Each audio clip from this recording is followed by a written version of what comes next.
Siku ya leo sio siku ya kusema maneno mengi sana. Ni wasii wenzangu kwamba sasa tuheshimu taratibu za chama, tuviache vikao, kwa sababu kwa mujibu wa taratibu, mara baada ya uchukuaji wa zoezi la uchukuaji wa fomu, kinachofuata ni taratibu za vikao. Na kama mkongwe wa taratibu na za chama, sasa hivi sio wakati wa kuchafuana. Ni waasi wagombea wenzangu waache kuchafuana, waheshimu taratibu za chama, na kama wanajinadi, nadi sera zako wewe, lakini jambo kubwa tujue bado safari ni ndefu, chama kinachakata majina. Kwa hiyo tuache kuchafuana, tuheshimu taratibu za chama. Mpaka nimechukua hatua hii ya kuja kutia nia ya kugombea ubunge kwenye jimbo hili, maana yake nimejitathmini vizuri sana kwamba naweza nikaongoza. Mimi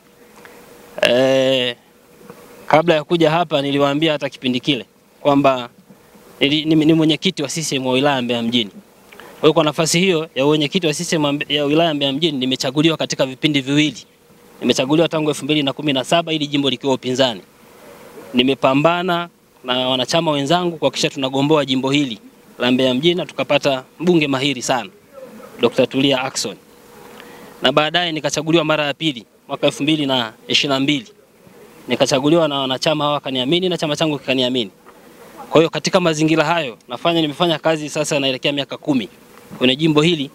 Sikuwa na wasiwasi hata kidogo kwamba naweza nikashika nafasi hii na kuiongoza Mbeya kwenye jimbo hili la Mbeya mjini. Dr. Tulia alikuwa na nafasi yake, sasa ametuachia. Tunaamini kwa nafasi yake Mwalunengi anaweza akatufaa na akaweza kutusaidia vijana katika jiji la Mbeya. Mmemchukulia fomu, lakini na uhakika kwamba ana nia ya kutaka jimbo? Tunaona ana nia kabisa, kwa sababu tumemwona ni mtu ambaye mwenye nia na yuko tayari. Atake asitake, tunaamini yeye ndio anaweza akaziba pengo la Dr. Tulia. Siku ya leo nimekuja tu kuchukua fomu na nimeshatekeleza jukumu hilo ambao ni haki yangu ya katiba ya chama changu cha Mapinduzi. Katiba ya CCM ya mwaka 77 toleo la Disemba 22, ibara ya 14 ibara ndogo ya 4. Asanteni wanahabari.